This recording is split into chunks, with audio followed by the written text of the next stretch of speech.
বরিশালের ঐতিহ্যবাহী চিংড়ি মাছের বড়া।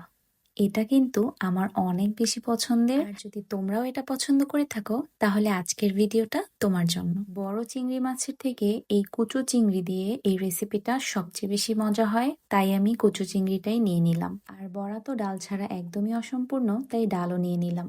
এখন আমি এটার একটা মিশ্রণ বানিয়ে নিব, সাথে কিছুটা কাঁচামরিচ অ্যাড করব। তোমরা কিন্তু চাইলে কাঁচামরিচের সাথে কিছুটা রসুনও অ্যাড করতে পারো। আমি চিংড়ি মাছের ফ্লেভারটা একটু স্ট্রং চাচ্ছি, তাই আমি রসুনটা অ্যাড করিনি। তো যাই হোক, আমি কিন্তু মিশ্রণটাকে একদম মিহি করব না, কিছুটা ডালটা আধা ভাঙা থাকবে। আমার কাছে পার্সোনালি বড়াটা কেন জানি একদম মিহি হলে ভালো লাগে না, একটু দানাদার থাকলে আমার কাছে ভালো লাগে। তো যাই হোক, এখানে আমি পেঁয়াজ, লবণ আর হলুদ দিয়ে মিশ্রণটাকে আরেকটু মেখে নিব। এই যে দেখো, আমার কিন্তু মিশ্রণটা তৈরি করা শেষ।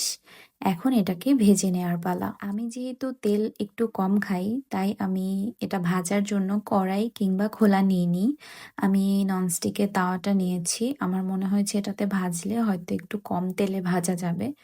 তো যাই হোক, আমি কিন্তু সুন্দর করে সবগুলো দিয়ে দিলাম। এরপর লো ফ্লেমে ভেজে নিব যাতে ভিতরে কাঁচা না থাকে।